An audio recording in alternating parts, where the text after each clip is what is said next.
এটা হচ্ছে প্রচুর পরিমাণ ঘন সকালের থেকে সকালের থেকে বিকালের রসটা হচ্ছে অনেক ভালো। দুইটা খেজুর গাছের মধ্যে ওই যে ওই সাইডে যেটা ওখান থেকে নামানো হয়েছে এখনও অলরেডি। এই যে দেখতে পাচ্ছেন এখানে এই যে খেজুরের রসটা এখনও আছে, এটা খাওয়া শেষ করব, করার পরে এটা নামাবো। আর এই যে এটা দেখতে পাচ্ছেন এটা ফাঁকা, এটা নামাই নিয়ে। আসসালামু আলাইকুম। আমরা এখন খেজুরের রস এই যে পাগলা বাবাই খাইতে থাকেন দেখি। খেজুরের রসটা কেমন লাগে? মজা মজা না অস্থির? অস্থির মজা। অস্থির মজা।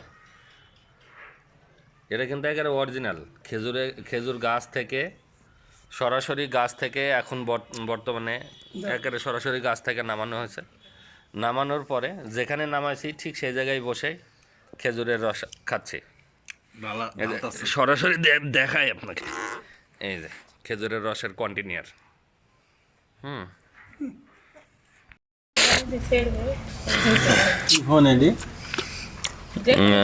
সরাসরি আপনারা হয়তো বা দেখতে পাচ্ছেন, এই যে খাইতে হয় ভোরে। এটা সকালবেলা না, সকালে ভোরের থেকে বিকালের যে রসটা, এই রসটা কিন্তু অনেক টেস্ট হয়। এবং এখানে কোনো মনে করেন যে পোকা বা বিভিন্ন ধরনের বাদুড় দিনের মানে বসে না, কিন্তু রাত্রে কিন্তু বিভিন্ন ধরনের পোকা সাপ ওনারা কিন্তু রস খায়। এই জন্য রাত্রের রস না খেয়ে বিকালের রস খাওয়া কিন্তু অনেক ভালো।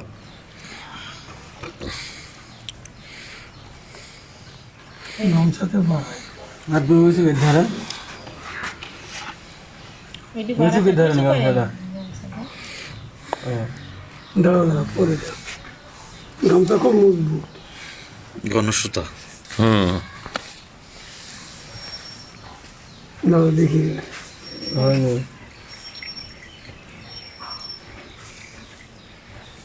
নামানো।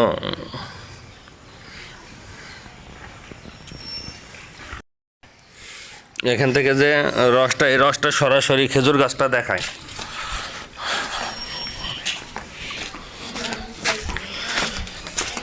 এই যে এখানে হচ্ছে দুইটা খেজুর গাছের মধ্যে ওই যে ওই সাইডে যেটা ওখান থেকে নামানো হয়েছে এখনও অলরেডি।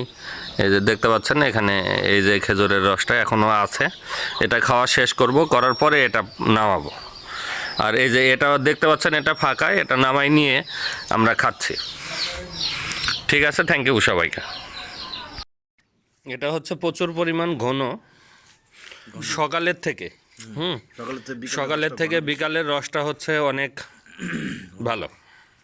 এটা ঘন এবং কড়া মিষ্টি।